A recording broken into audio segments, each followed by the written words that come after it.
You could not live with your own failure. Where did that bring you? Back to this dead podcast. Hello, everyone. Welcome back to the Coffee Club. We've been away for 2 months. I'd say a month and a half is pretty much a better bet. Since the audacious trip to Spain, Espanol. Pretty much. I've now learnt Spanish, and this is why we're going to be doing 2 podcasts, one episode in Spanish, one episode in English. And it's going to be subtitled as well. Yep, so look forward to that. Hello everyone. Hello Faf.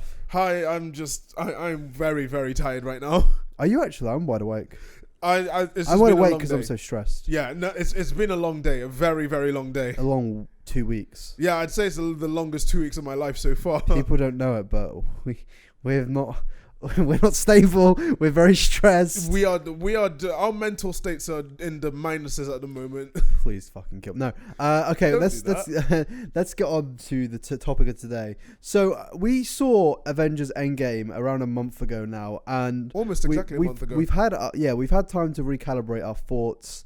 And we were originally going to do a review, but we wanted to go and see it multiple times. So we went and see it. We saw it multiple times. Yeah, at multiple. If we add up the amount of times between I've seen it and you've seen it, it's over 20 times. Yeah, definitely over 20 times. Please don't get concerned for us. We didn't go together on every single one of them occasions. Yeah, sometimes. In fact, I've only seen it twice with you. Yeah, and we've just seen it separately on all the other occasions. Yeah, with other friend groups and stuff like that. And family, that kind of stuff, yeah. And so, I mean, let's just get straight into it. Obviously, we both saw it a day before. We were both lucky enough to get invited to, because throughout the country, or maybe in certain cinemas, they did special screenings of the film for people that have worked for Disney. Either worked with the film or people who are parts of Disney insiders, people who know about the film and they wanted to see it a day before everyone else. And they invited the press premiere.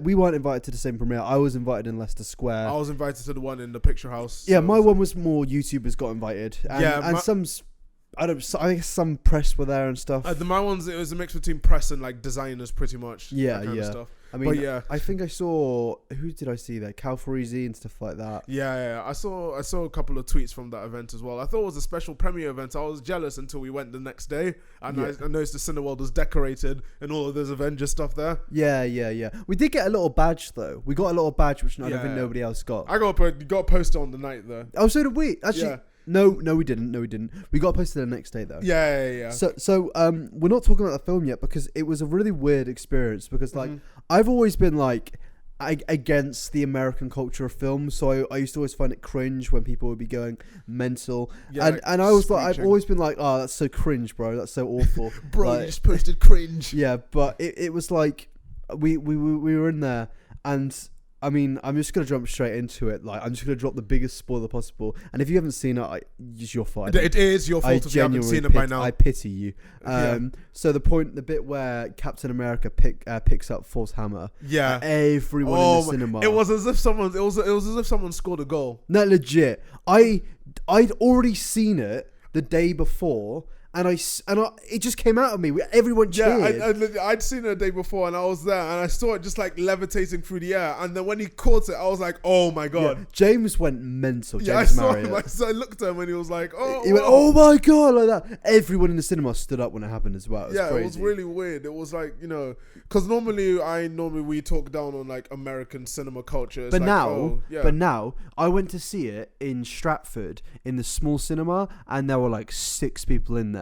And it genuinely was it was sad to see because nobody was going crazy. I was this is so in a way depressing because nobody's reacting, and I wanted people to react, and I'm like, what the fuck has happened to me? But it's common courtesy, to be fair, because in cinemas they don't want to. I think a lot of people do complain because the midnight screenings of any popular film are for fans of the event. Only the fans of the event would go to a midnight screening. Yeah, I think if you're going to go to a midnight screening and complain that people are cheering, yeah, no, you're stupid. Yeah, you're dumb. I mean, to be fair, we went to the Captain Marvel one, and everyone cheered the moment she appeared on the screen. Yeah, okay, no, that one was a bit. Yeah, though I never found anything. There was in Captain Marvel, there wasn't anything to really cheer about. As in, there were some funny moments, but there wasn't anything to cheer about. Not even the main scene at the end. It wasn't even. What was the main scene at the end? Oh, the one in the end where she has a she fucks up the ship. Yeah, she removes her. Oh no, yeah. That scene was okay. It was okay, but it didn't really feel like. Yeah, but we should get back to Endgame. Yeah, we should go straight back to Endgame. So thoughts? It was really, really good. I think that's the best MCU film. I'm not even going to lie. It's the most complete one in my opinion. It felt like it completed. See, when it comes to MCU films, it's difficult to compare with the Avengers films because they're obviously, other than Age of Ultron, even that, because of Endgame, is now actually classed as a good film. Yeah, exactly. So retrospectively, Endgame is made. It's like that whole thing where it's like the one film makes every other film that's before it better. Endgame made For the Dark World and Ultron plausible. Yeah, they made them legitimately good. Yeah. So, and like, it took some characters we don't care about, like Thor's mom, and actually made them characters we want to pay attention to and want to hear. Like when they were when Thor and his mum were talking, it was genuinely like sad and it was believable. Yeah, because he felt like he'd failed himself and everything. Yeah, and like it was really good, and I was surprised that they managed to actually take these characters and make them worthy. Yeah, well, ironically worthy. I was gonna say though, it's like even the start of the film, because even I was startled when the film suddenly started. It's like a pre-intro sequence, like when Hawkeye is there and all of his family gets. I think we all knew that was going to happen. Yeah, everyone knew that was going to happen, especially in the scene in the trailer. It looked like, well, they're definitely getting dusted. But the way the film just started, because we saw a Disney screening, so there were no trailers and there was no rating or anything. It just went. The cinema turned on and people were like, "Wait, is this the film?" And it cut to Hawkeye, and it was like, if I'm being fully honest, if I'm being 100% honest with that scene with Hawkeye, I wasn't disappointed, but it didn't seem as dark as I thought it would be. I actually thought it was kind of dark, to be fair. I mean, it was dark, but I don't know what it is. Maybe in my mind. I think it's because of the atmosphere, because what happened is it was like a jolly scene and it had like a comedic moment in it, and then all of a sudden that's fine. That makes sense because it's going to be like that. They're family having a family moment and stuff, but like I don't know what it was. Maybe it was just, I don't know. Maybe I'm just nitpicking. I think it might have been something about the tone and how it's like the way the scene went. It didn't really feel like anything dark was going to happen. Like it's dusted, but I think I kind of wanted to see Hawkeye going a bit sad or crying or something. But because it went straight from like, oh, where's everybody, all the way to just, oh, Thanos. But to be fair, it was still a good scene. I'm just saying it didn't feel like I'm just nitpicking there. I called it. I called exactly what was gonna happen to Hawkeye's like thing with the scene. You know when they showed in the trailer where it showed it, because in the main Avengers Endgame trailer, it showed like Hawkeye's daughter like hitting the bullseye. Yeah. I guessed when that trailer came out that when he'd take the when she'd go to take it out, she'd disappear. Yeah. Like I called that, and when that happened, I had like this the smuggest grin on my face. So it's like I knew it was gonna happen then. Yeah, I mean, at least you didn't do what I did and predicted the entire film correctly. Like everyone turned to me at the end of the film like, what the fuck, Fraser? Because I pretty much did predict everything, I'm pretty sure. Yeah, other than some deaths. Yeah, so other than some deaths which were legit, I did get taken by surprise. I even got Cap right. I said Cap would survive and I guess that Cap would go back in time as well. I didn't do the back in time thing, but I guess that Iron Man would be the one that died because it makes more narrative sense. Also I did guess that Nebula was gonna die, and technically she did. Yeah, I guess. Technically, she did.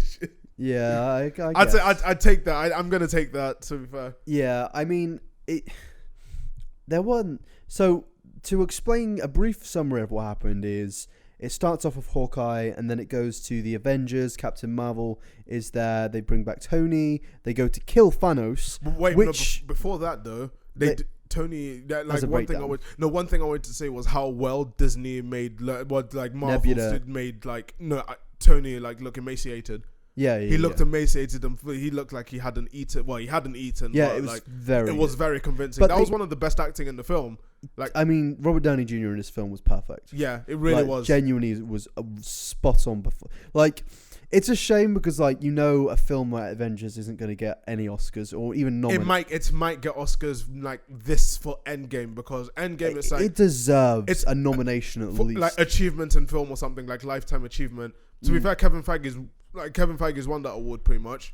Well, it's funny to me that the Oscars keep snubbing superhero films, but these superhero films are dominating any Oscar-nominated film. Yeah, pretty much. It's I feel like one day, hopefully, they'll start. I know Black Panther won an Oscar. It won the but Oscars, that was the Oscar where it was like, did Yeah. it even deserve it didn't that? really deserve it. Yeah. It was like when you say, "Oh, is Black Panther's the best film that had like the best I'd say costume design maybe, but the best music," and it's like, is it though? I mean, it was okay. It was good. The soundtrack's good, but it's like, best. Yeah, best. But yeah. We are getting off topic here. But so when they get back to kill Thanos, and it's like you think that's it. We thought that was gonna be like, Thanos is gonna like fuck them all up.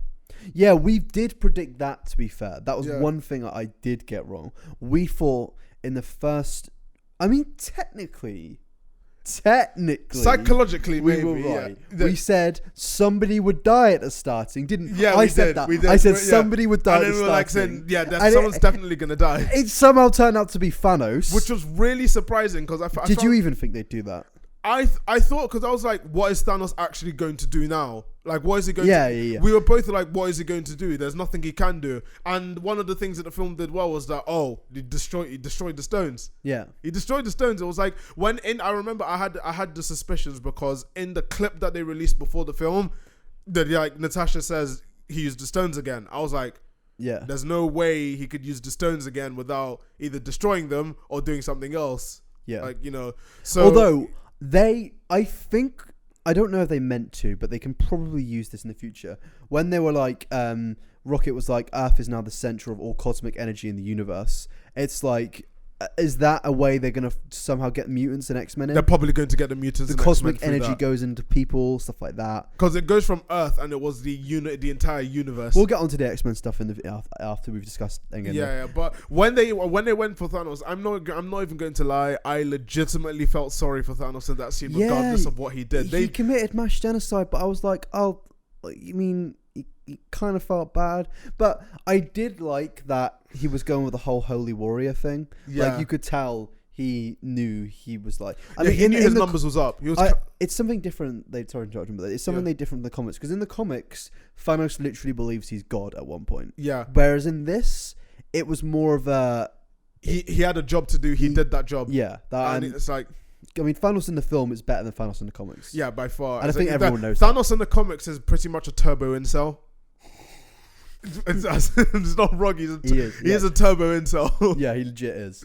So it's like, he's got like all the cockiness and everything. But I liked in this film how it's like they spent the whole of Infinity War's character arc humanizing him to the point that some people would legit feel like, Well, he's one of my favorite characters. Yeah, because like Thanos was just there. It was literally like he did the whole preparation like scene from Shrek. Yeah. Where it's just like there, he has the I remember people were like giggling in the cinema when we watched in the opening night.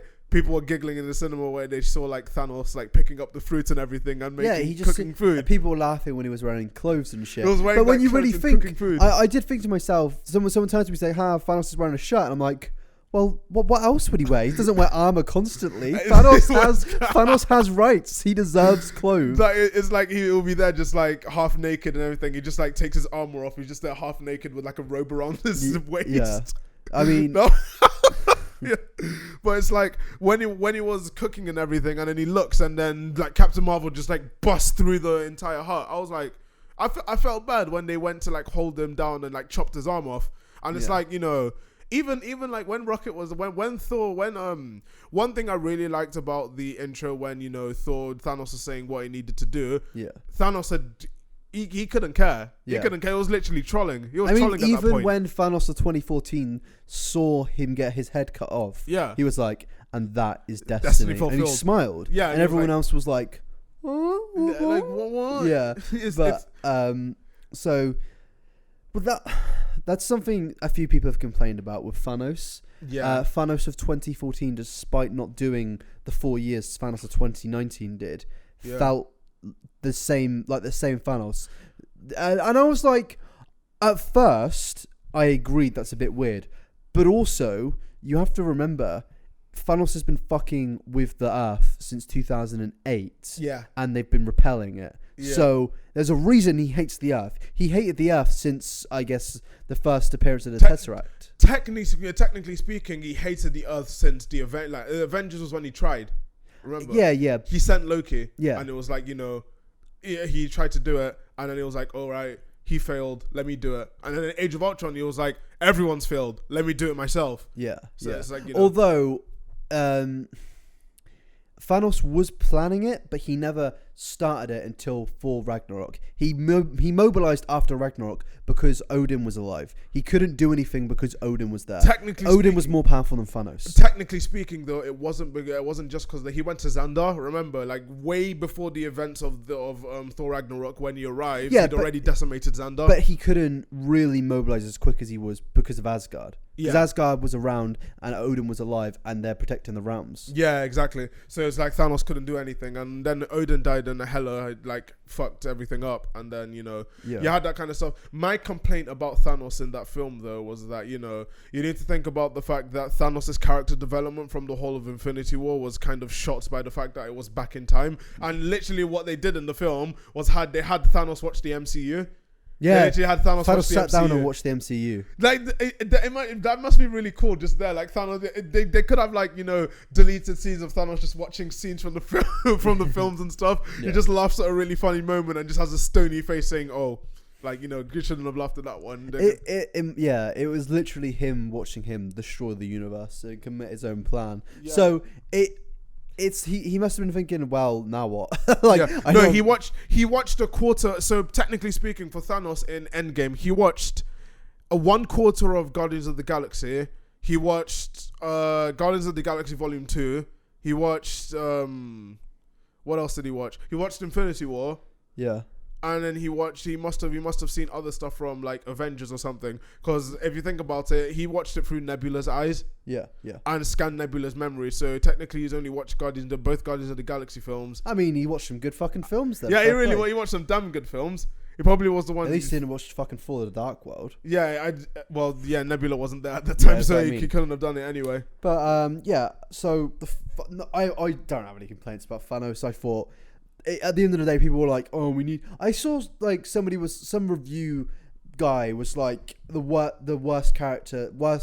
Villains are always worse in their second film, and they were like Thanos was the worst in his second film because he wasn't in it enough. And I'm like, it's not a Thanos film. It's Avengers. Infinity it's War about the Avengers. Was Thanos the film, but we don't want to call it that because probably won't get as much view. Yeah, because it won't get people watching the film. Yeah. And then Endgame was an Avengers film. Yeah, that was the Avengers. It was their last stand, whatever it takes. One thing I did want to say though was the audience reaction to the time skip.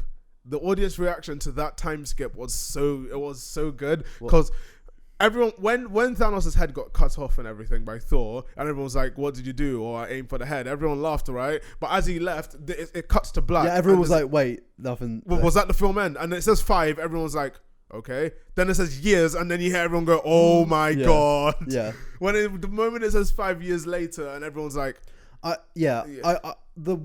it comes to the post-apocalyptic bit, it was really well done. That was very well done, and it was like. It was really sad when Cap's speaking to everyone, like the other veterans and stuff. Yeah. And like obviously Ant-Man, MVP of this film, was the rat. But he was going around finding his daughter and stuff. Like the whole thing was really nice. The fallout from but what happened, I wish we saw more fallout. Yeah. That was my only request. Yeah. And I feel like in a 3-hour film, there's some things you probably could have cut out. Mm-hmm. I'm not sure what, but we'll get to it because I know there's some stuff that I kind of think I should have cut out. Yeah, and I think they should have shown us more of a post-apocalyptic world. But I fully acknowledge they can't make everything perfect. Yeah. And I think they kind of done. They kind of did it for that one scene where they were all in the circle and they were discussing what happened. Like with the Joe Russo's cameo, what's it called? His cameo in that film. Great cameo. Yeah, that was really good. That was a well done cameo because technically speaking, it's also a meta joke. It's a meta joke because it's a bit of a meta a trivia about what happened in the film. So on Reddit, there's a subreddit called Thanos Did Nothing Wrong. Yeah. On that Thanos Did Nothing Wrong subreddit, it got massive. It got over like 1 million subscribers. It blew up because everyone was like quoting Thanos quotes on it. Now, Marvel found out about the subreddit and the directors found out. So what they did was they held a snap. So Josh Brolin himself came onto the subreddit and then snapped his fingers, and then the mods and the admins deleted half the people from the subreddit. Really? Anthony and Joe Russo were both part of it. They were both part of the subreddit. Anthony got dusted, Joe didn't. Joe got a cameo in Endgame Yeah. talking about the loss of his partner and how he Ah. was moving on to another one. Yeah. And he had like a new kind of dates going on. And Jesus. I was like, that was I It's also realized a bit this. fucked Yeah. up because they're brothers. Yeah, I know, but it was like it was on second viewing that I realized, wait, hang on a second.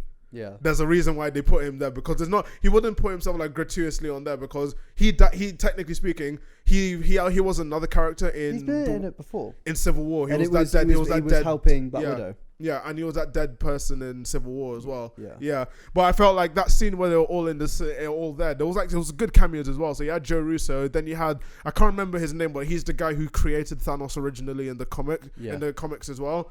Like, I felt that scene, the just a post-apocalyptic world, that was really well done. Yeah, it set the tone. And But the I trailers just did a wish good job of hiding it. I wish we just saw more.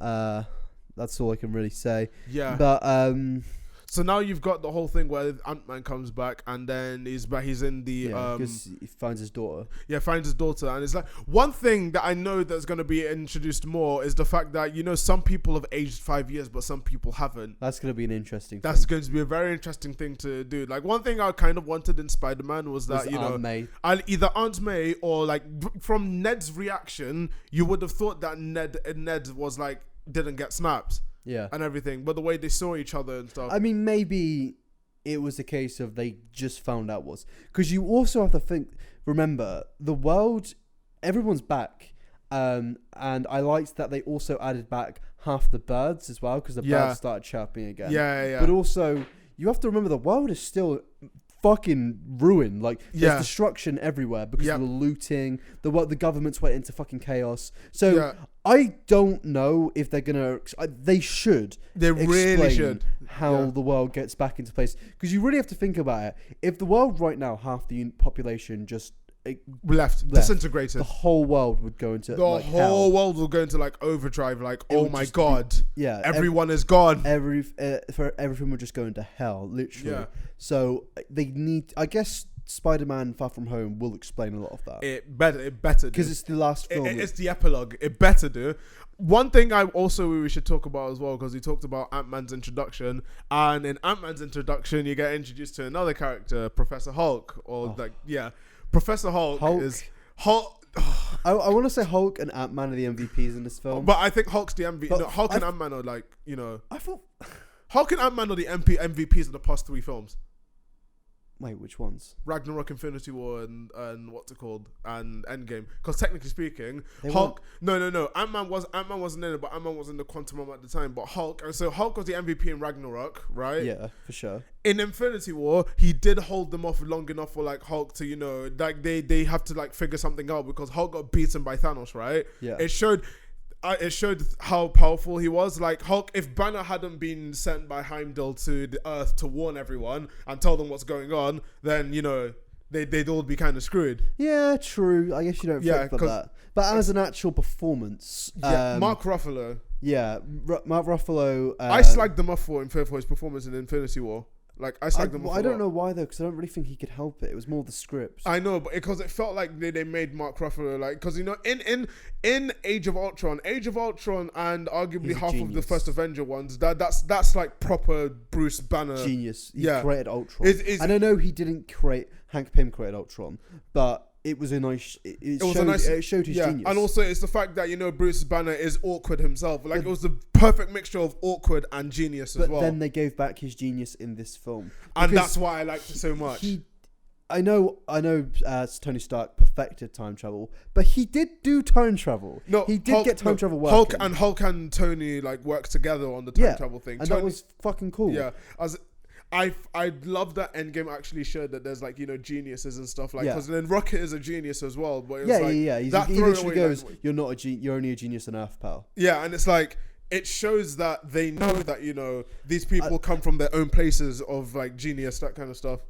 When it comes to first to Hulk, a lot of I guess MCU stan accounts really were like, the Russos ruined the Hulk, man. And it's like, I don't know if they've read the comics.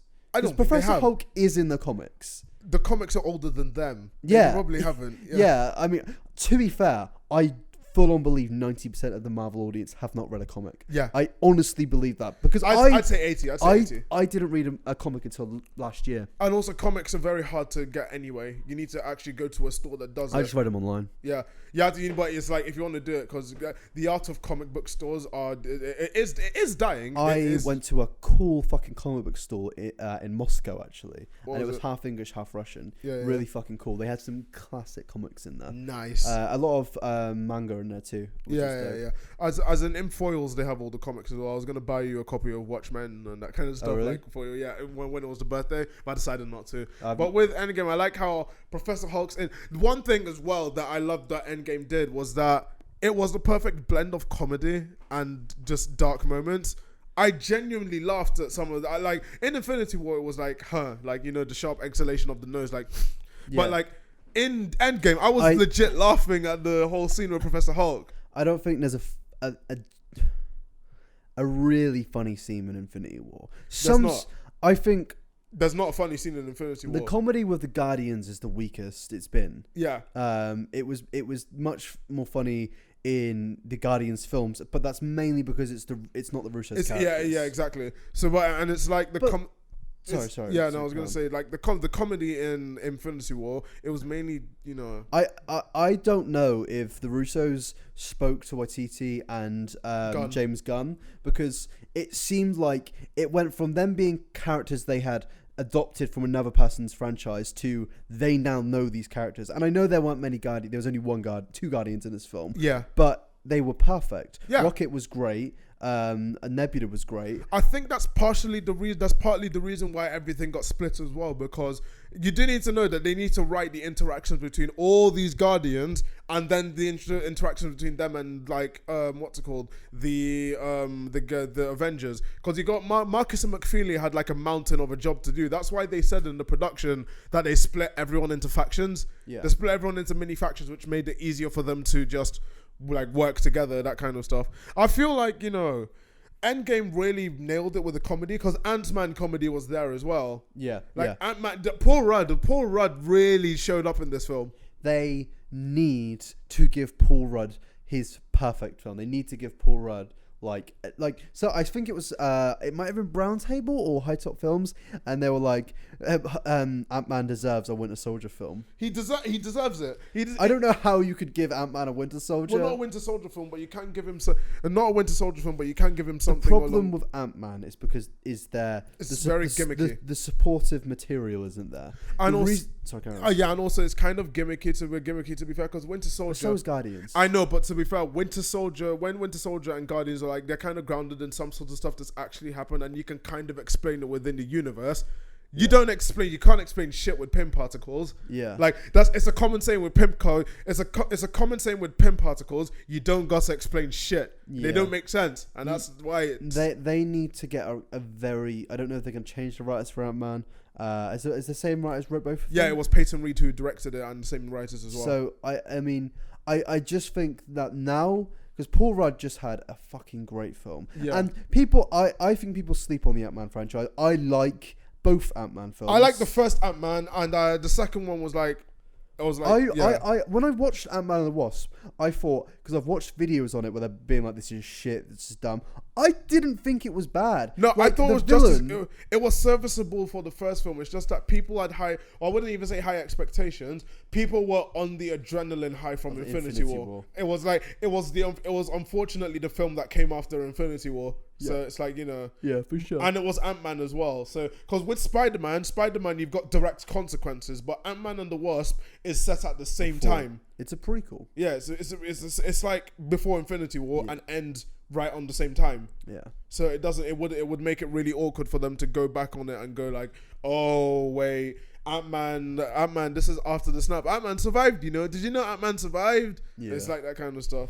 Yeah, but let's get back onto Endgame. Yeah, I was gonna say but still, Paul Rudd showed up for Endgame so much. He really did. To be fair, he showed up to both the other films as well. I just think, and Civil War. Mm-hmm. I think that he gets given scripts and he just goes off them and he makes it his own. Yeah. And it's like, you could have an amazing character, but you need a good script. So look at Deadpool and Deadpool 2.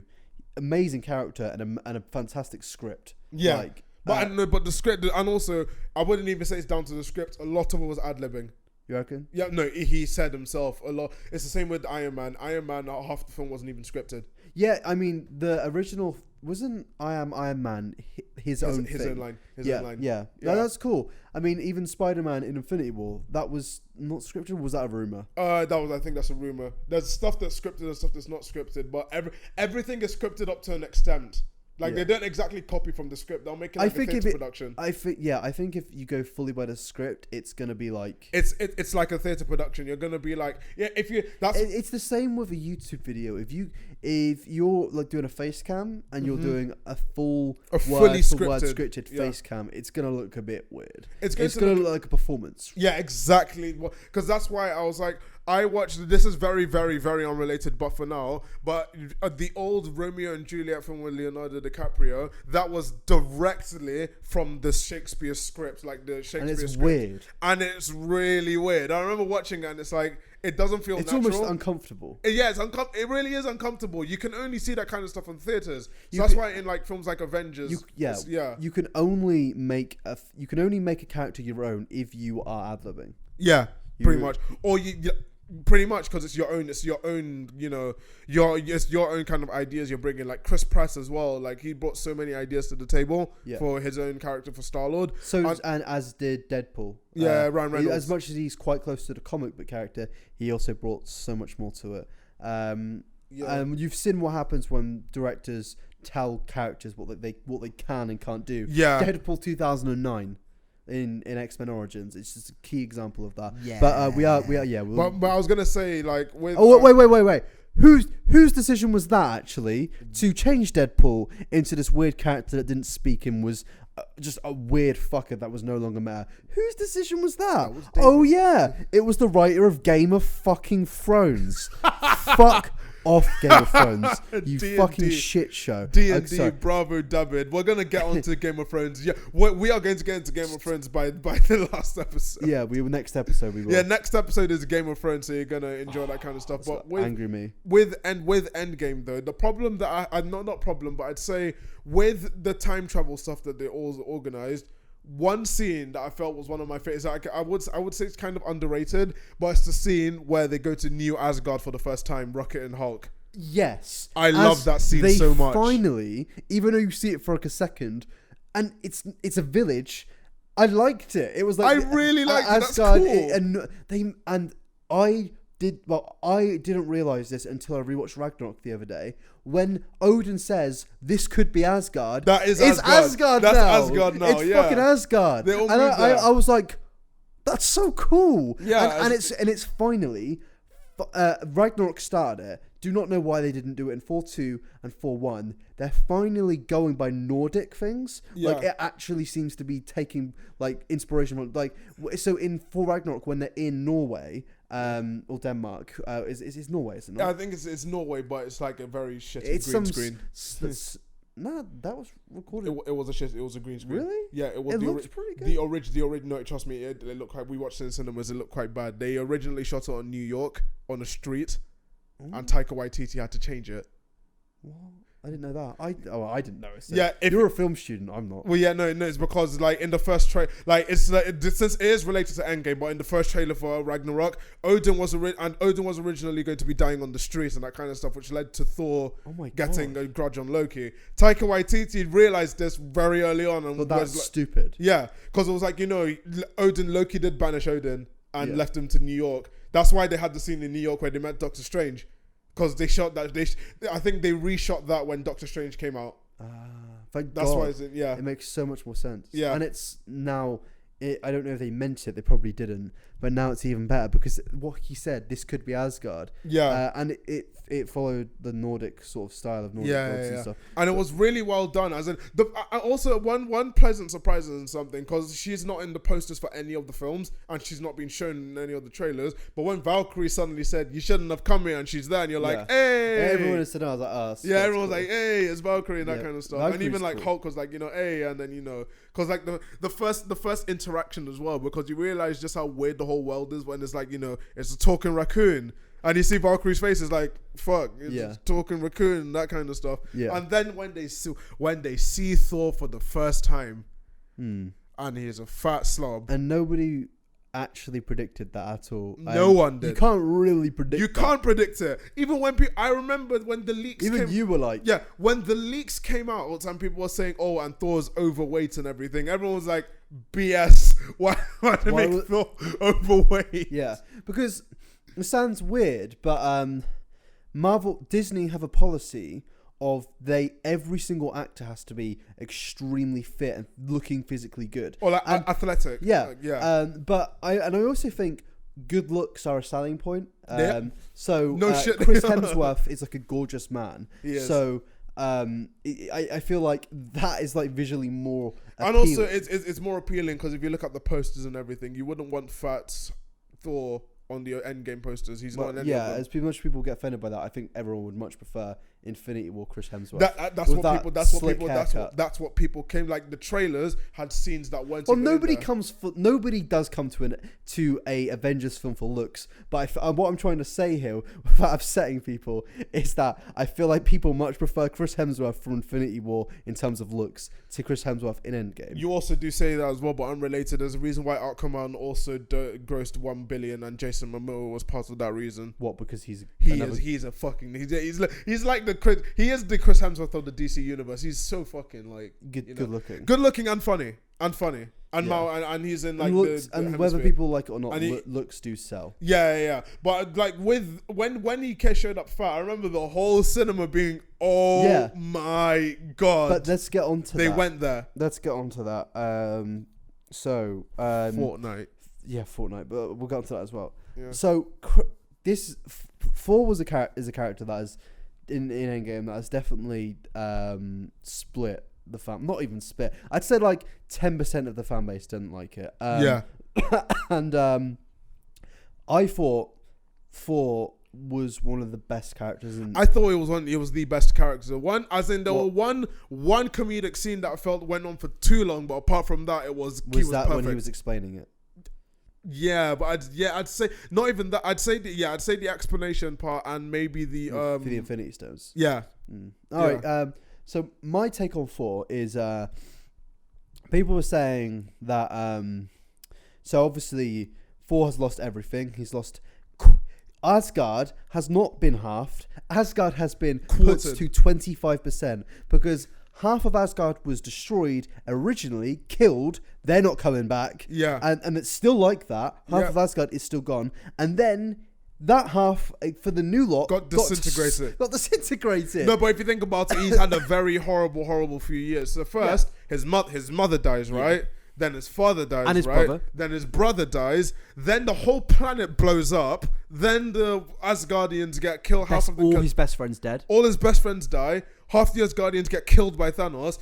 Then the half is remaining get disintegrated by Thanos. and he has now killed the person who's done it. And Thor blames himself for the universe. Yeah, and he's killed the person that's done it. But It's still he killed the guy who took everything away from him, and he thought that would it'll fill the void. It'll fill the but void. it didn't, and that makes it even worse. Yeah, exactly. That's like you go to. And that's really fucked up. Like it's like that's Thor's really like deep, and no.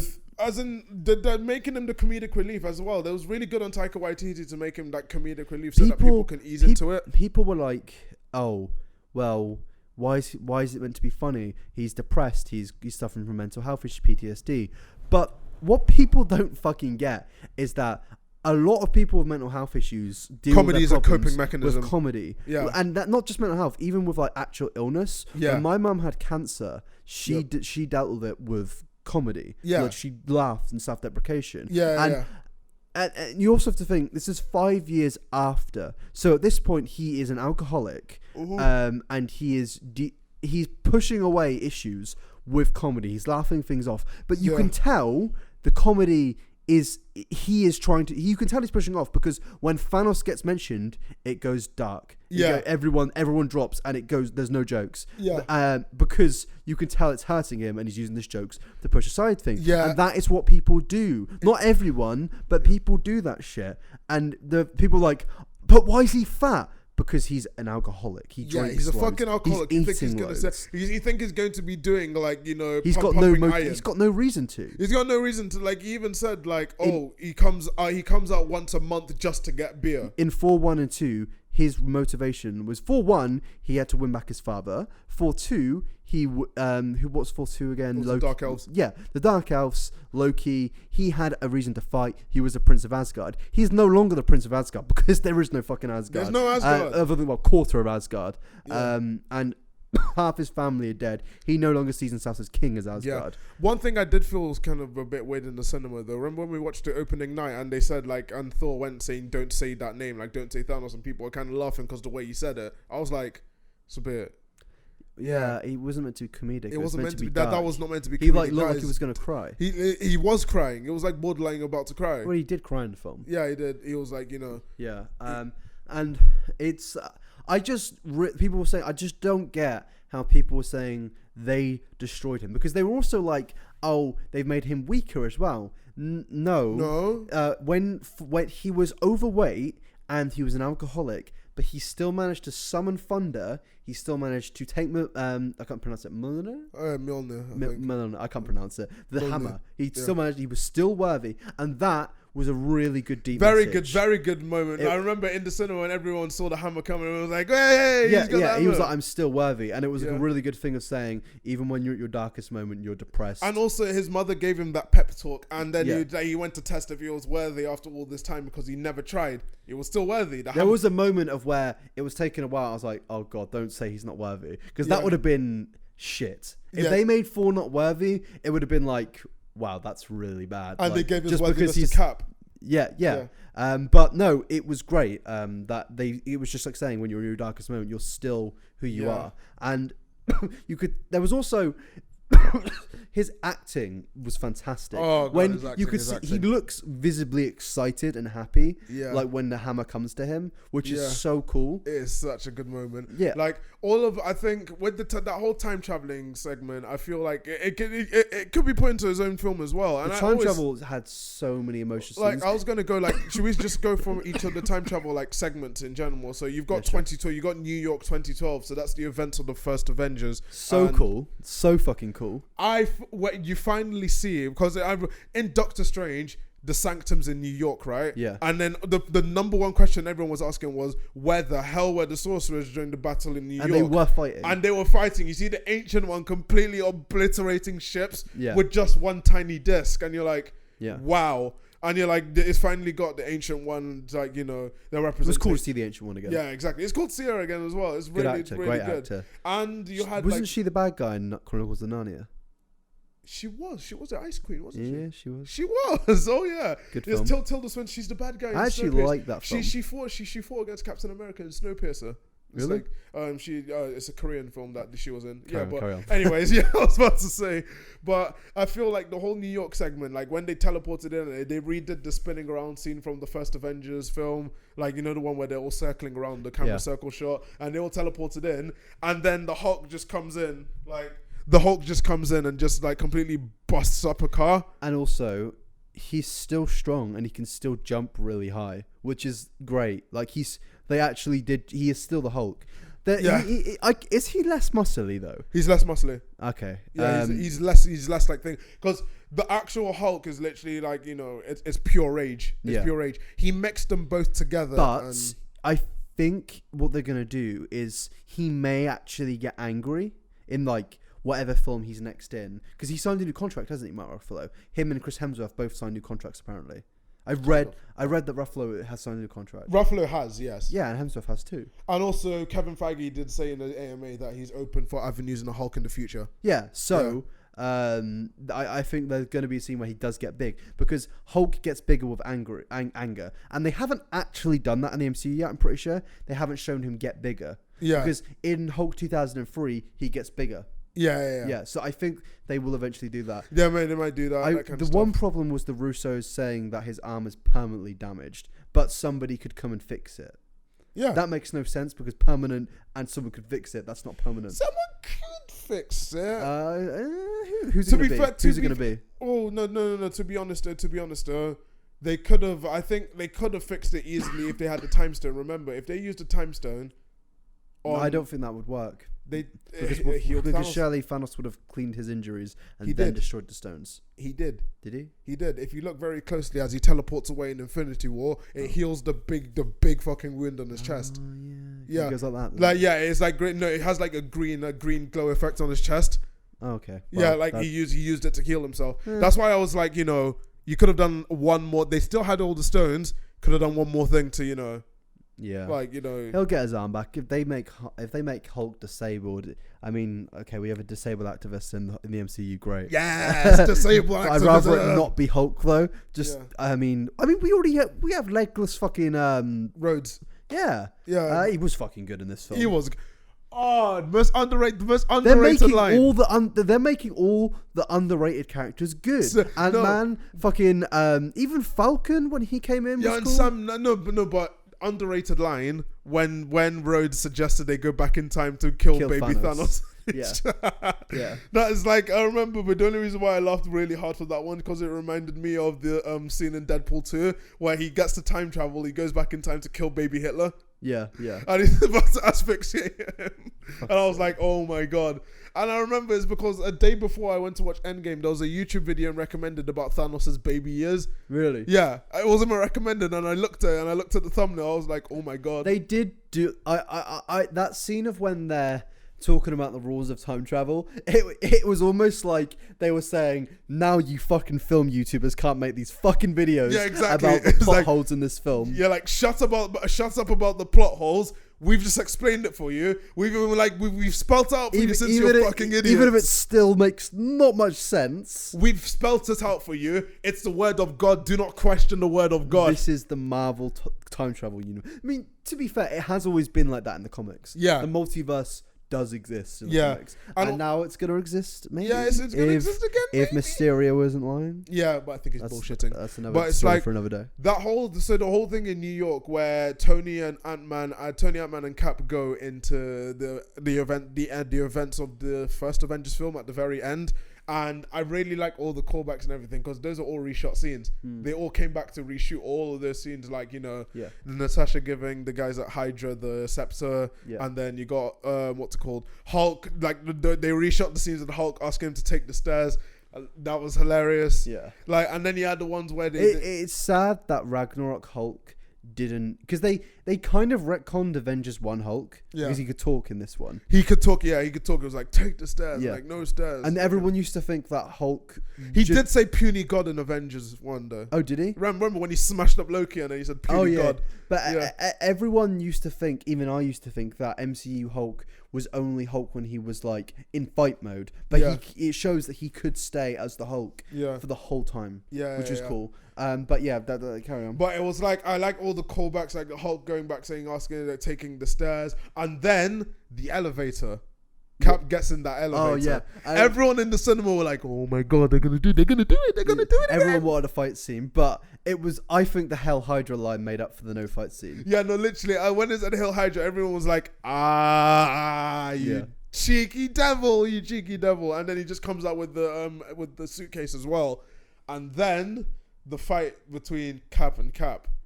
They sniped the DC so hard in that fight scene. How? Because with the so you had the fight scene and they said, "Oh, I've got eyes on Loki," like, Loki's disappeared and he's got there. Yes, I've got eyes on Loki, and they fight each other, and it's clear that Cap is losing, and then he says Bucky's alive.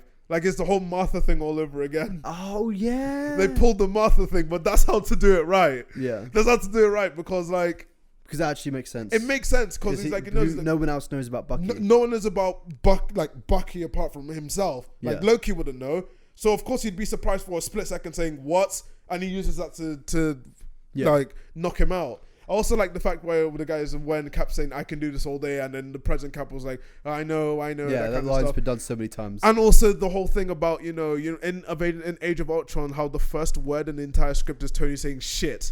Yeah. And and Cap's response is language. Yeah. And Cap's just off the rails in this film.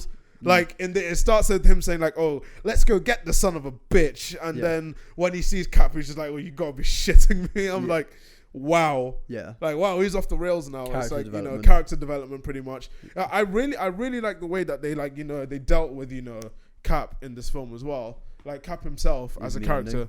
Like, no, not just the ending. We'll get onto the ending in a bit. Not just the ending, but him as a character. He arguably did, like, should we get on to, we've done the stuff in New York and everything. Oh, yeah, apart from when the Ancient One, like, I really like that scene. That was good. I'd say good kind of writing. When the Ancient One realizes that Doctor Strange, like, how Banner tells her that Doctor Strange gave away, and it was like, and also, if he gave it away, he must have done it for a reason. Yeah. I liked how they came to that conclusion. Yeah.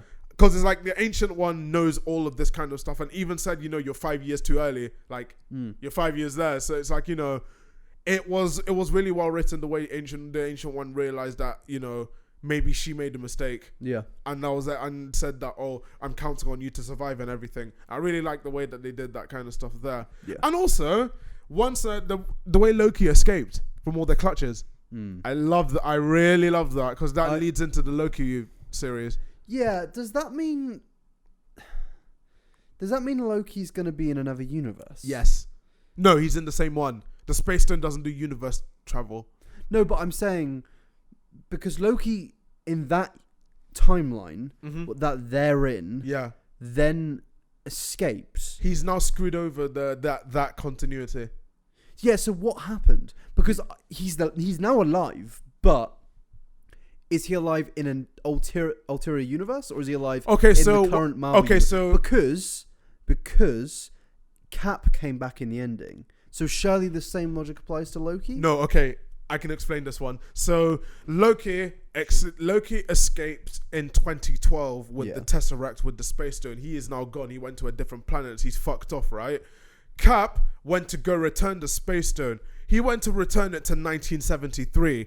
1973 is before the events of Captain Marvel, before the events of the Avengers in that universe. So in that universe, Carol gets her powers in, like, as normal, that kind of stuff.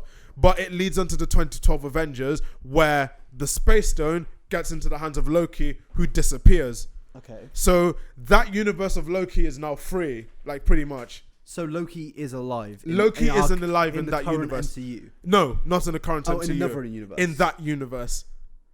Is there a way he could universe hop? You cannot universe hop with the Space Stone. Well, and also Mysterio. But that's the multiverse. I don't think it's gonna happen. I think they're gonna do it. It'll be really interesting. It's the only way they can introduce the X-Men. Yeah, but they could do House of M through, like, the snap and everything. Yeah. Are they gonna call Scarlet Witch a mutant yet? No. Okay. She's not a mutant. She is a mutant. She is a mutant. Speaking of, okay, so now we've got to, like, New York, 2014 events of Guardians of the Galaxy.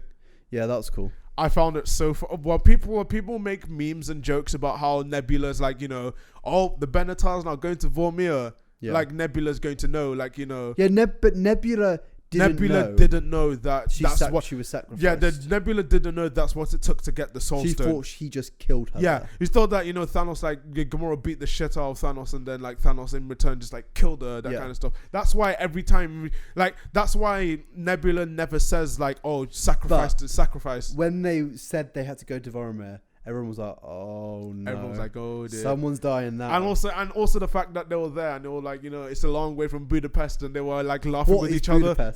Budapest is they did mention this in Age of Ultron. It was one of the missions that they went on. Yeah, I know, but what happened in Budapest? No, you'll find out in the Black Widow film, probably. Yeah. But no, I was gonna say it's just you go there and they're like a long way from Budapest and they're laughing and you're just like, oh fuck. Yeah, this one again. Like, you just have like, oh fuck, no. I mean, the scene. I think everyone thought Hawkeye was gonna die. You know what?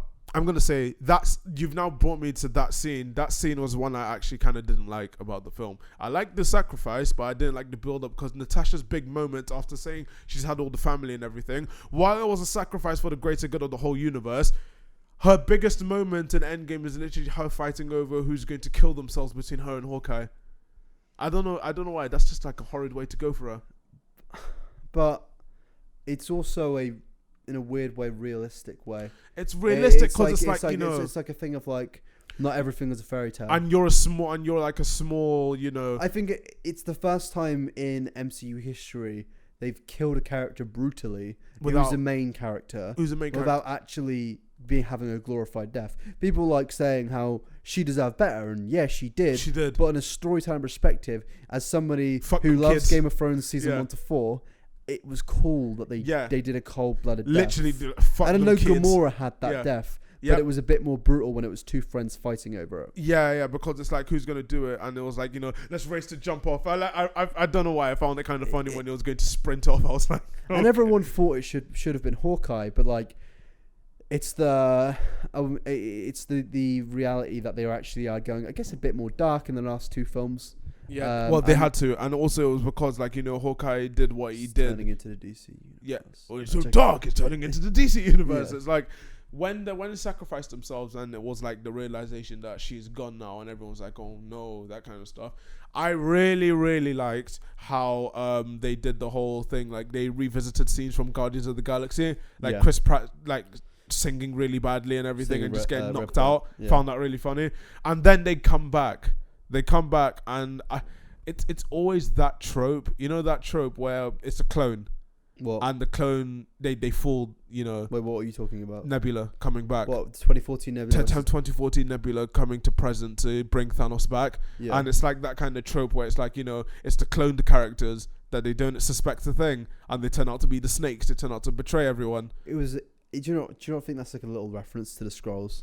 Yeah, I think it's a bit of a reference to the Skrulls. But I really like the way that they did the whole stuff with, they had, when Thanos arrived, and it was the second snap with Hulk. Oh, I just fucking realised something. You did. They could have done a little secret invasion. Thanos goes to get a scroll, and he's like, pretend to be this person, and it's Gamora. It could. But I guess he wouldn't know Gamora's character. Yeah, exactly. But that would have been cool. It would have been alright, but it's one thing I really liked was that second snap scene was so well done, because it was them. That's my favorite shot on the whole film. No, just quickly, the whole like montage of them building the gauntlet. Yeah, and then you have like Rocket just going boom and scaring the shit out of Hulk and Tony. This is something I want to touch on. People were saying, why did Thanos go and get a gauntlet from was it Nuremberg? Oh no! What Nidavellir? Nidavellir. Yeah. They were like, why did he have to get a gauntlet when Iron Man could build his own? Now, you have to look at it like this: Iron Man's gauntlet was glitching and it was fucking up the moment it put on, whereas the gauntlet Thanos had, it worked. So like, and it also shows he's a genius. That also off-world. That is something as well. To be fair, it wasn't Tony just building it. It was Tony, Rocket, and the Hulk. And it's Rocket, because Rocket's the one that did it with the Hulk. Like Hulk was taking notes, Tony was doing the thing, and Rocket was actually doing like the logistics. But the thing is, I'm gonna say something really quickly about the gauntlet. The reason why I think Thanos' one worked was that it was one at a time.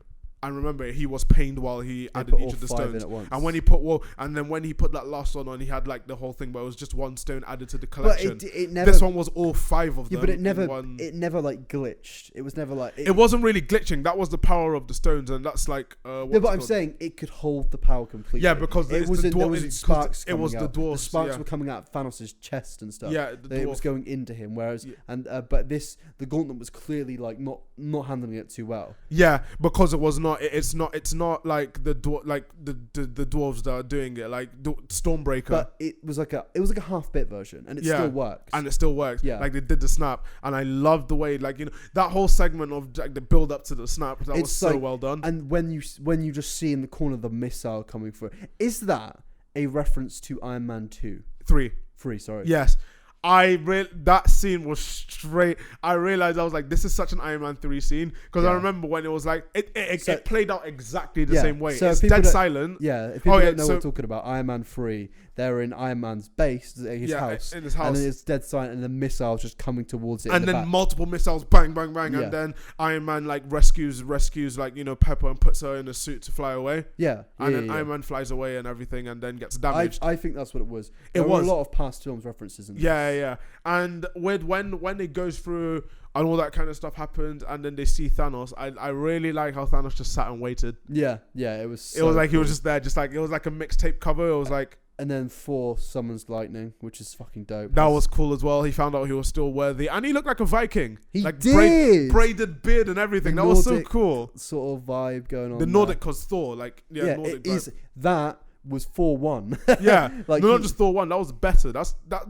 That was all Thors put in one. Yeah, that was Thor. No, that was the Thor. The Thor from the comics. Yeah, so it was like I like the line, "Let's kill him properly this time." Yeah, and also when it was like, oh, good. Yeah, So at least we're all in agreement. And in that moment he became himself. And he was angry, and you could see the lightning in his eyes. Yeah, people were like, "They took his powers away." No, they didn't. His powers were still there. Yeah. It was just, I think they actually buffed Thanos up in this film. Of course they did. It's 2014 and he's angry. Yeah. Like in Infinity War, all he wanted to do was do his job. Yeah. He just wanted to do his job. And he was like, in this, he's like, "You're trying to take my no, my." Like literally in Infinity War, it's like, time to do my job anything, and everything. They have the same levels of anger because the Avengers have lost everything, but now Thanos has the potential of losing everything too. Yeah, as in no, because like with Thanos and Infinity War, it was like it was good. It was like he was playing around, he was toying around with them. Yeah, in this one, he's like, fuck them kids, literally.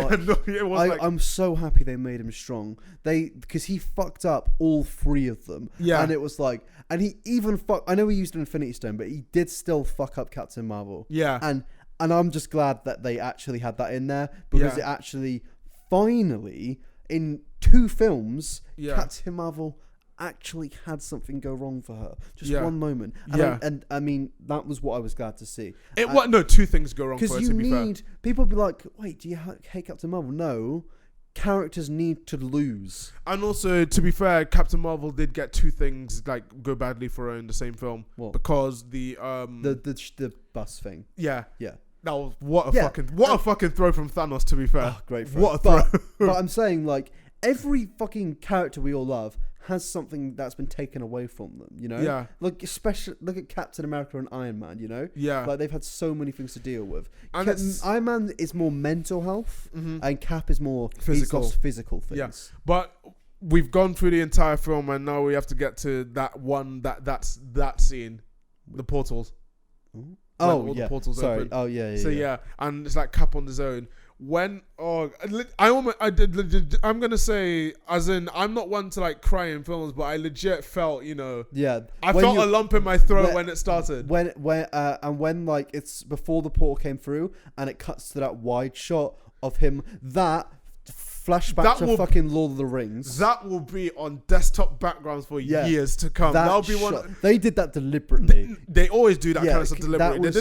That shot deserves a fucking Oscar. They did it for Ragnarok, as in they had the shot like that for Ragnarok, but that shot was god tier. It was so good. Well, I would argue best shot in the whole MCU. It is. Yeah. It is. As in, that shot is the finale of everything. Yeah, put into one thing. A broken shield, him on his own against Thanos and his army to decimate the whole earth, and he's the only one that's standing there. That is balls to do that kind of stuff. Yeah. And then, you hear and it says Cap on your left. On your left. Everyone in the cinema was, oh god, that was. I still get goosebumps thinking about that moment. That moment was so good. I still think about it. It was a throwback to my favourite fucking Marvel film, Winter Soldier. Yeah, and the first line. The very first scene was like on your left, and he's like on your left, like no, don't do it on your left. It's like that whole thing. I legit, when everyone was cheering and it showed the Falcon fly through, then all of them are coming through. The army's there, and then even Pepper when Pepper showed up, I was like, oh, I'm so glad they made Pepper's suit because in the comics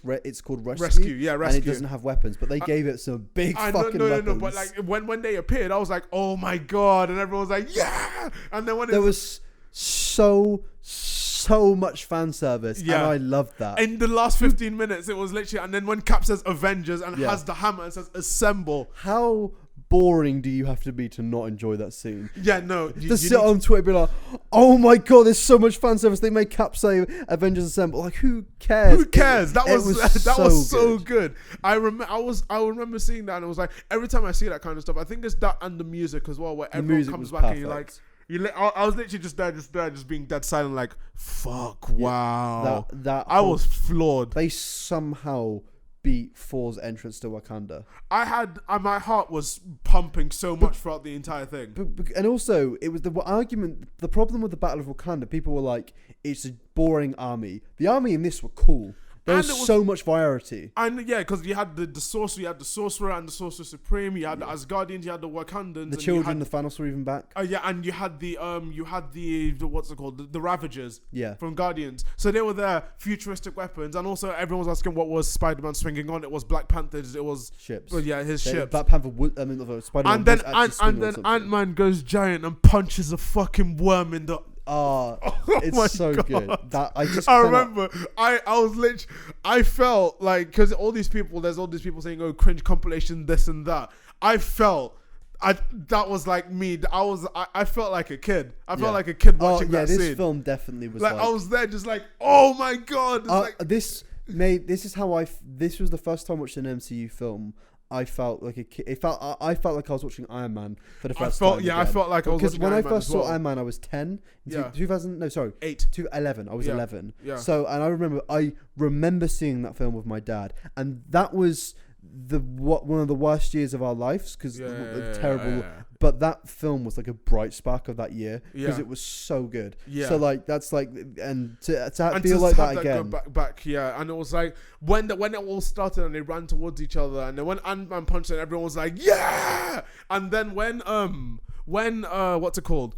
There was one scene in that fight when Iron Man and Pepper doing that combo of them hitting the thing, so and everyone was like, "Oh my God!" Yeah, legit. Like everyone was screaming their heads off. And then when Cull Obsidian is there, and then Spider-Man pulls him back, and then Ant-Man just fucks him up. Yeah. And it was like, that was I was floored, and then everyone was like really happy and everything, and then But then Thanos does actually fuck a lot of people up. yeah, he does. He's like, It's not a one-sided fight. And Doctor Strange, like, it shows each variety as well. Like when the You see Scarlet Witch. You see actual fighting Yeah, styles. Scarlet Witch. When she came in, it was like, you took everything from me. I was like, I don't even know who you are. And then said, you will. I'm glad they showed her power. People saying, oh, I'm all for when, like, I'm in the camp where that A4 scene, it was cool, but it felt. People won't know what you're talking about, by the way. The scene where all the. You have to think. No one fucking reads comic books, mate. Yeah, I know. The scene with all the female superheroes all together in that one scene, like I'll get to it in a bit because I want to talk about another one. People go to that scene where it's like, oh, this is woman empowerment, or the scene with Captain Marvel. It's the scene, the actual one, when actual female strong superhero, when Scarlet Witch solos Thanos and almost kills him. That's my favorite female empowerment scene. That scene, because that's not even female empowerment. That's just Scarlet Witch being like and also that scene's being memed so much, just like Thanos just shouting, it's like, get her off me, get her off me. It's like, you know. So going back to with all the woman of Avengers, powerful characters. Yeah, what are your opinions on that? Like, I didn't mind it. I thought it was because when I saw it, I knew it was a tease for A-Force. Yeah. I didn't mind it. I just felt that it was weird because it happened all of a sudden and didn't really make sense. Because you need to think about it. Oh yeah. But at the end of the day, I'm getting fan service, which I like, and I know people are probably like all these girls, the little girls are watching it. All these people, it's a good. They're feasting. They're feasting. It's a good scene for little girls out there. And all like inspiration, that kind of stuff. People watching that, but comic book people. If you're a little girl back at home and you see that scene, and you're like, oh, this is fucking cool. Yeah, because a lot, like every guy has a superhero which we can love. Yeah, or even a villain. But there aren't there are female superheroes, but it's like they haven't been represented all like in something like an Avengers type thing. And we're not gonna get that in a while. So it's like, I was thought, why fucking not? Yeah, why not? It's just that I felt because it felt. It just goes to my point of if you're really going to complain about that in a 3-hour film of a 10-year build-up, and it only lasted about 30 seconds. Yeah, literally 30 seconds. If that ruined a film for you, you've clearly got some priority problems. Yeah, exactly. And it's genuinely, you could not. I'm not saying you have to like that. You can fucking hate that film. That scene, sorry, but if that ruined the film for you, get a grip. Get a fucking grip. But it's like when that scene, because I felt that the scene was cool, but everyone should know that narratively, technically, it didn't really make sense because Captain Marvel, because it was like when it's like Captain Marvel's not alone. Technically speaking, it would have been more in character for Captain Marvel to say, I can do it by myself and blitz for everyone. But maybe it was also cool because maybe she actually realized at that point she's no longer this egocentric engineer. Yeah, exactly. Who actually does take support. Yeah. Because even back when she was like, I'm going to kill Thanos, and they convinced her to let's all kill Thanos. And she does, like, she goes down for recon and everything. Yeah, there was some character building for Captain Marvel in this film, even if it's very minor. And I'm very skeptical of Captain Marvel because the problem with Captain Marvel is it's not a film problem. In the comics, she's very bland. Yeah. So it's hard for the actor to actually give Carol Danvers some actual, I guess, personality because she's so bland in the comics. Yeah, but they need to give her a good story because Captain America, the first Avenger, was a good film. But then in the Winter Soldier, they really gave him some hard hitting. Captain Marvel's sequel could be god tier. Yeah, and there's rumors going to be called Captain Marvel Annihilation. So maybe it's that cringe. Yeah, I don't know why everyone hates the title Annihilation. Annihilation. I really like that title. That's like some doomsday shit. I know, but like Annihilation. Do you not like? I think Annihilation. Like when people are saying it's going to be called Avengers Annihilation, I was cringing so bad. I honestly have a feeling they were going to originally call it Annihilation, and they changed it after the bad. But they said from the beginning that it was said in Infinity War, like the line was said. Yeah, and someone had already guessed it. They also said that it wasn't said. Yeah, but so now we've got all of that going on, and you got Thanos doing it, but the snap, Tony snap. Yeah. The third snap of the film. Did you see the original? Sorry, go on. The original shot of Tony snapping, he didn't say anything. He just snapped it. Like he closed his eyes and like he was content, and then snapped his fingers. Well, they got him to redo it. Yeah, they got him to redo it, and he felt like he said himself. Well, I think he said himself that he felt like that was the goodbye to his character. No words, just him snapping his fingers. It took a lot to convince him to come back to do I am Man and say that again because they had to go back to reshoot the whole thing.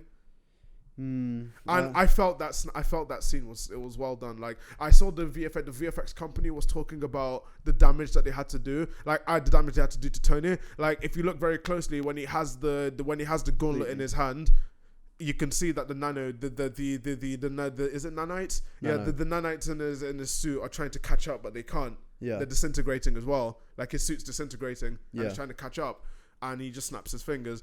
And then the original VFX for that scene had Tony's half of his face completely melted off with blood everywhere. Really? Yeah, it was more brutal. They had to send it to Marvel. Marvel told them, turn it down a bit. Yeah, turn it down a bit more. Can you turn it down a bit more? Yeah. And then they settled for like half his face melted off, but like no gore. It's like, it's just blood. Melted. Yeah. As in, it's radiation. Yeah, it was a very good scene. Yeah, like it was silent as well. Like the death was more powerful though. The death was very powerful. Like, that was Thanos snapping away was actually really well done as well. It was a mirror of the scene of Infinity War when he sat down. It was sad because it's like you genuinely feel bad for him because he actually just lost for the first time. He lost and you see him as he snaps away, just like head down, just like he's lost. Yeah, is he done? Is he done? Is he gonna come back? Maybe because he can still come back. He could, somebody could just go back in time and take the Soul Stone. That is true, but that's something they didn't clear up on. Anyone can go back in time and take the stones. Anyone, if they have pin particles. Yeah. So which Hank would refuse to make anymore. Hank doesn't want to do that kind of shit anymore. But to be fair. They did in Endgame. They tipped there are so many geniuses. I know, but Hank is the only one. Hank Pym is the only one of his kind. Is Hank the smartest guy then? Yes, he's the smartest one. Good, because that makes... Hank Pym is the smartest guy, and he fucking hates Stark. They need more of him, because now Stark's gone. Speaking of when Hank said he hated Stark, when he showed up at his funeral, people in his funeral saw. I turned up at my number one haters. Yeah, no, it was like so when people saw that in the thing, everyone was like, "Oh, Hank finally cares about Stark." I was like, "Nah, no." You can see it's more of a respect thing, isn't it? You can see it with the funny is just with sunglasses the sunglasses.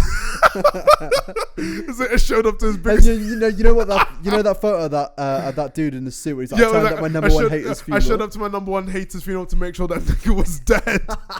It was like it was just that, so true. And also he was like this, it was the same gesture as well next to Janet, and I was like, oh my god, they really went there. Even Bucky turned up. Bucky turned up. That's why. There's rumors though, because Bucky was the only one not in a suit, and I don't know if this was confirmed, but apparently off camera he didn't turn up to the funeral, but then Pepper rang him or somebody told him to come.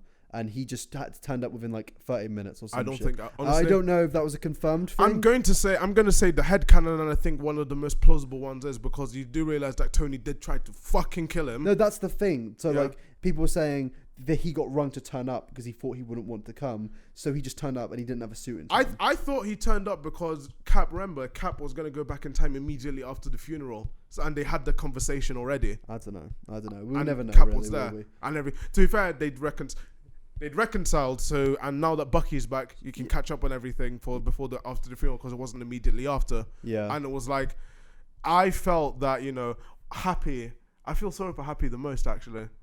But the man that started it all as well. Yeah, exactly. It's like Happy, when he said, "What do you want?" and then Morgan said, "I want cheeseburger," and I was like, oh. People got upset with the child actor. I thought the child actor was good. I thought she was really good. But her facial expressions when he was like, when he said shit. Yeah, I was about to say that scene where he was like, shit. That was funny. I was like, oh my God, a child actor just made me laugh. Yeah, I was like, when it was like, because it's like that kind of thing as well. He's a father and everything, and he's just like, shit. And he was like, wait. Now he's got responsibilities. Talking of laughter, there is my favourite comedic scene in the whole film is when Thor is explaining the Infinity Stones, and you said it dragged on, but there's one bit when he goes when he's talking about the events of Thor 2, and he goes, and there were the Dark Elves. Woo! I pissed when I first saw that. That was like so funny. Dark Elves, because like he was literally mocking Thor 2. Was mocking girls, like saying, yeah, and you could see everyone apart from Ant-Man was like, they couldn't give a shit. Ant-Man in that scene. Ant-Man was like intent, like on everything you were saying. He's literally like a fan. He is a fan. Yeah, they actually have a fan event. It's so good. That's why he's like kissed his ass, like America's ass, that kind of stuff. Would you say that he was the best character? Yes. I think the best characters in the whole thing were Thor for me, Hulk, and Ant-Man. I'd say that. It's really. Would you imagine saying that 7 years ago? Yeah, you would never. You would never. And it was. I felt that whole thing with him going back in time. I think we should probably. The directors already confirmed how Cap did the whole back in time thing. Yeah, now moving on to that. Yeah, because now after the funerals happen and they've all said everything, all is said and done, and everything is gone by then. You need to. It's like Cap has to go back, and he comes back as an old man, and it's like, wait, he didn't come back in that thing, but he came back as an old man and lived the life of Peggy. I don't know this. So. I can't remember exactly what the director said, but the director said that what Cap did was that he went back in time, returned all the stones to where they were meant to be in the different time periods. He stayed back in time. He stayed in that dimension. So he stayed all the time and was with Peggy, married and everything, lived the life until he was old, and then transported back.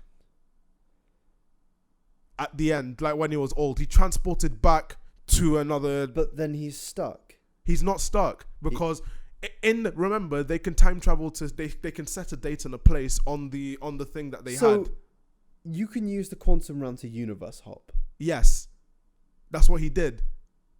Okay, that explains a lot actually. Because I remember that's what the director said. Like what that's what he did. That does make sense. Yeah, it said that how it did because his present became the past. And he kept his pin particles. Yeah, he kept the pin particles. Remember? So and he had the what's it called? He had the wristband, and what they did was in the film to get back to 1973, they dimension hopped to like they went back in time.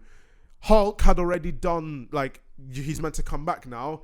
He returned. But he didn't return where he was meant to return. He did it of his own volition. Okay. Like, it wasn't like he was forced to go there. So now he's old. He's lived his life. Yeah, this is just like nitpicking now. But you know what? When they changed Ant-Man to a baby or a younger guy, how can they not do that to Cap? They can. They can. Do it. Maybe they will. No, they won't. They won't. Well, it's because... Or they can get Hulk to read... Actually, no, it's because they fucked up. Remember where Hulk... The reason why the whole thing was that Hulk fucked up. Yeah. And it was like, hey, he's a baby. He can grow until he's older. That time travel scene, the first one. Also, funnily enough, and this is something that we could go into in another episode because this one is also getting a bit long as well. But the child actor who played a young Ant-Man is James Gunn's nephew, who stars as the kid who's the guy who's like the Superman, but evil in Brightburn. Oh, that's cool. That's also produced by James Gunn. Oh, what the fuck? Yeah. That's pretty dope. That's why I know they got James Gunn. I'm pretty sure he's James Gunn's nephew. If not, but he is like related to James Gunn's works because he's in a lot of that. That's cool. So yeah. But what did you think of the cap scene then? So the cap scene of when he goes back and the way the film ends. Yeah, because a lot of people were saying it didn't suit his character. Even I took my little brother to go see the film, and even he felt that the scene of the way the film ended with him dancing with Peggy, he was like, wait, what? I don't know how I feel about the scene. It was the only scene in the whole thing that really. I felt that it was really like it was like a nice. It was a nice ending. It was a smooth. It was a calm and soothing ending, and it wrapped up all the loose ends. They weren't gonna go on an epic scene where it was like, and the adventures continue. It's like no, everyone's on the cool down now. It's like the end. Captain America and the Infinity Stone sounds cool, but it's the end of the Infinity Saga, so they're not gonna get that. Yeah, but I don't know how I feel about it because it doesn't really suit his arc. But as I said, it's not a fairy tale. And exactly. But answer this question. Yep. Does this mean Cap is no longer worthy because he was selfish? But is that selfish though? I mean, technically, yeah. Tony says like the whole thing about the whole universe. Do you not decide? Is it not selfish? I'm not saying it's bad, but I'm saying is it not selfish to leave your friends behind? Leave your I guess duty as a guardian of the world to go back and live with your. That's self. I know it's doing it for himself, but if you have to think about it, but it's being worth. Does selfishness count as because 4 is selfish in some aspects as well. He was selfish for 5 years, to be fair, after wallowing in his own self-pity. Yeah, that's it. It's selfish, but in a good way. So I don't think selfishness counts when it comes to and worthiness. also worthiness. I'd say he'd always still be worthy I think after everything he's done. So worthiness comes down to the very core. Yeah, rather he than needed a break. He needed a break. I mean, I can accept it, and I obviously know that it is also because his contract went out. But we won't look at that. And also, if you think about, and people also seem to forget. People are like, oh, why didn't you give the shield to Bucky? He could be Captain America, but that's the thing. Well, Bucky was tired. Bucky has been tired of fighting. He's tired of fighting. Like he was fine, like farming. He was fine farming. And Bucky also has his own shield, his little fucking arm. He has his arm. He has his arm, which is made out of fucking vibranium, which is arguably more productive. And than it wasn't made. Shield. And the thing is about that vibranium is different to the one in the shield because the shield is made by Tony, right? Yeah. This one's manufactured in Wakanda where the vibranium's made. Better. So it's made, it's Wakandan technology and everything. Yeah, whereas Tony just manufactured. So why? And also, Bucky probably wouldn't want to take up the mantle as Captain America. Because it would make no sense. Yeah. And I mean, I know what happens in the comics, but on a narrative perspective as well, giving Falcon the shield is fucking good because we're going to get some character development. Yeah. Where he's actually... And also Falcon, as you know, he did develop his character a fair bit in Winter Soldier. Like Winter Soldier and Civil War developed his loyalty towards the cause and Cap. Yeah, but we're also going to get, like, it's more personal. Yeah, exactly. But I think they're going to do it as he can't live up to Captain America, stuff like that. Yeah. Which would be cool. And I'm guessing the new series he's having with Winter Soldier is going to be a sequel. I always said the Winter Soldier because technically he's also called the White Wolf. So yeah, true. Falcon and the White Wolf. Falcon, that sounds cool. That sounds cooler, if anything. Yeah, that sounds better than Falcon. Because Winter Soldier is he's Winter Soldier. He's no longer the Winter Soldier. He's the White Wolf. It's his Soviet Union name. Like his given name is the White Wolf, but Winter Soldier does also sound cool. Yeah, but, I mean, unless he's gonna go bad again, which I kind of hope he does. I don't. Evil Bucky is. I don't. I like Bucky. Well, there's no cool. There's no core evil spy characters anymore. They're all cosmic, and it's a bit boring at the moment. Maybe this is my Zemo's been imprisoned. Yeah, true. But this is what I want to get onto now. So my final take. We'll give our final opinions first. Yeah. My final take on the Cap scene is I don't really care. It's a fitting end. Fair enough. I don't care. I'm not going to complain. I would rather he stayed. But I'm thinking I'm also saying that as a fucking huge fanboy of Captain America, and I'm just sad that I'm never going to see Chris Evans as Cap again. Oh yeah, yeah, it's very depressing. My takeaway from the film was that 11 years of filmmaking have led up to the fact that Cap gets a dance with Peggy at the very end of it, and I couldn't be happier for just the way the franchise has gone. Like the ending was I think it was a perfect ending. Tied up all the loose ends. Also, the ending of Captain America: First Avenger is I had a date, and then he gets that date. He finally gets that so date. So it does make sense. It's a bookend. It's a bookend. It is a bookend. It closes the book of the Infinity Saga and then opens it for another way. So right now, if they ended the whole thing, they've done it. No, that's it. There's no things that need to be worked out. It's all done. The book has closed, and if epilogue would be Spider-Man. Yeah, but if Disney said right now we're just done, we're now doing mutants. Yeah, that's the monkey's paw. That's the monkey's paw. We're done with the MCU and all these characters you now care about, and we're just gonna make an X-Men universe. So there's none of that shit actually happened. We're just doing our own new X-Men universe. X-Men and the Fantastic Four, and they do a crossover to another one to 10 years. Yeah, and then they crossed them both together after. But so my final opinion on Endgame is I do not know if it's better than Infinity War because they're such different films, and I'm probably not gonna make an opinion on it. I just don't know. But I would give it a strong 9.5 out of 10. 9.5 out of 10 for me as well. But I will say that Infinity War, it's just as good as Infinity War. It's just that Infinity War had the better concentrated fight scenes. Yeah. Titan's fight scene, I think, was still like a top tier fight scene. Probably, I'd say better than the majority of the fight scenes. I think it's a case of darker films for me are quite very appealing.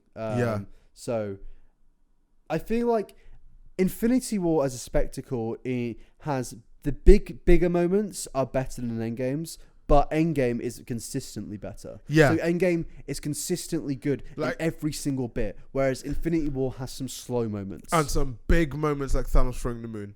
Yeah. Yeah. So the big moments, I think they're on par.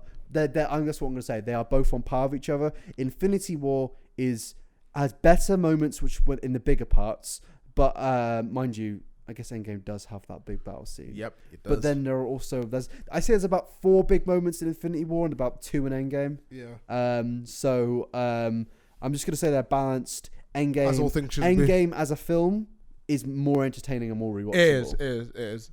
Apart from the length, and it might be and like very final part about it.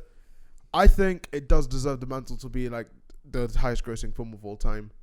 It deserves it. I think if anything, it deserves it. It does. And I would say it's the best conclusion to any franchise we've ever had. Lord of the Rings? No. Harry Potter? And the Deathly Hallows Part 2? No. Interesting. Because I think Lord of the Rings ending in the films, a lot of people didn't like it. Really? Because it's different to the books. Oh, yeah. The books has a very mundane ending. And George R. Martin was talking about this earlier. The books are...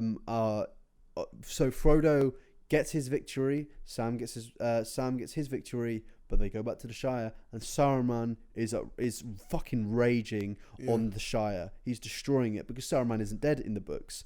And that would have been a nice, better ending because it shows that with this destruction and war and your victory in the victory over evil, there is always still going to be evil leaking through.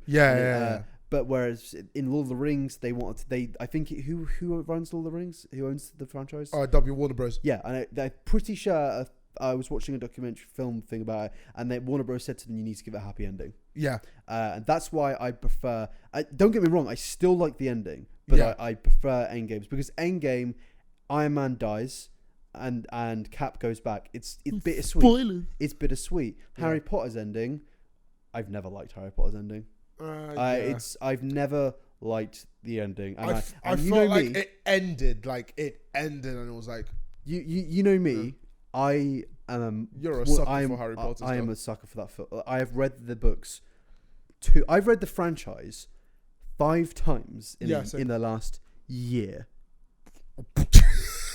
What? That includes listening. I listened to it, and then the moment I finished it, straight back to the Philosopher's Stone. Yeah, exactly. So it's just the ending of Harry Potter. It was a bit. I felt it was so much trying to end. It was trying to be like, we're done. J.K. Rowling was literally saying we are never going back to this, and that's fair enough. but you could have just because I know he didn't snap the wand in the books. Yeah, he didn't. You could have just destroyed the Outer Wand or whatever you wanted to do with the Outer Wand, and then you could have just left. Yep, exactly. And maybe ends with a bittersweet ending. Yeah, maybe. exactly. Whereas Endgame was bittersweet. Yep, and it worked so well. Take notes, season 8 again. Yep, take notes. Take notes. The eventual Game of Thrones reboot with GRRM. Oh God. Yeah. Imagine 20 years time. Oh no, because he's gonna be dead by then. So. Yeah, that's gonna be dead. He's gonna be dead. I'm implying that he's not gonna be dead by the end of the season. Imagine if he'd released it and it's a posthumous release. There's rumors going. Well, wait, we should leave this for the. I think we should leave this for the Game of Thrones episode, because at the time of this recording, the last episode should be broadcasting very soon. When we do that, we're gonna do an entire dissection on season 8 of Game of Thrones, and we'll probably make it like as like detailed and stuff as possible. But in general, this was basically our big Endgame episode that we promised about a month ago, and we never got to until now. Yeah. So.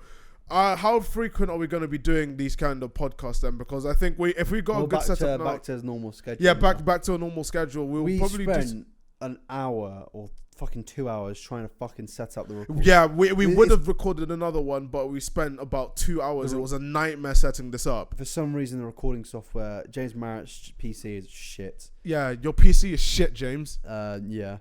So we finally sorted out the settings, so next time we can just hook it up and go. Yeah, straight. And also it's on my own laptop, which means I can edit it really fast and get it down the same day. Yeah. So I guess should we call it a time on this podcast? Oh wait, do you want to quickly talk about the future of the MCU? I'd say we can leave that for another podcast. Yeah, I said we leave that for another podcast. This one's how long has it been going for? This is now our second longest, 1 hour 30 minutes. Oh, I thought it'd been going for longer. That's okay. Yeah, no, it's like it's in good time, to be fair. Fair play. We'll end it there then. I'd say we'll end it there. Thank you so much for listening to this episode. We're sorry we haven't recorded much. We will record more very soon. It's been a weird 2 months. Yeah, it's been a weird 2 months. Lots of shit's been going on. Yeah, we've been recording. I've got videos coming out soon. I've got a very long one coming out. I'm legit. I was thinking whilst recording this, I'm so like, it sounds a bit personal for this podcast, but I'm so done with like other people's like having to deal with everyone's issues and stuff, because I feel like that's been like putting back the workload, especially on this podcast. Yeah, and even on my own channel. Like so many people's problems. It sounds really selfish. No, I'm having my Captain America moment. Yep. It's like I'm so done with people like being the reason that I'm not being productive with this sort of thing. Yeah. So I'm just gonna be selfish and do my own thing. You utter evil bastard. Yeah, I am. So I do want to do more episodes on this. Yeah. Speaking of lack of productivity, though, our Minecraft server's still there. Plug. Yeah. Plug. I don't know how. I haven't touched it in like. I've been on it. I still go on it. And also we got Discord server. What day is it? It is the 18th of May. I predict by the 4th of June, me and you will most likely be addicted to Minecraft again. Yep. And I'll be off uni as well, so I'll be addicted daily. It happens every 2 months. It does. It's like it's Minecraft and GTA. Oh yeah, we haven't played GTA in a while. Yeah, we haven't. That's true. We probably should. I've got a new SSD to put it on, so we might do that. Yeah, we should. That'd be good. Yeah. Well, thanks so much for listening. It's going to be on Spotify, SoundCloud, iTunes. You know the drill. And we're also going to be working with new visuals very soon. So yeah. Are we? I didn't know that. And I'm rebranding the motion graphics around it to make it a bit more detailed. Nice. But yeah, thank you so much for listening. Yeah. See you later, lads. Have a nice day. Peace.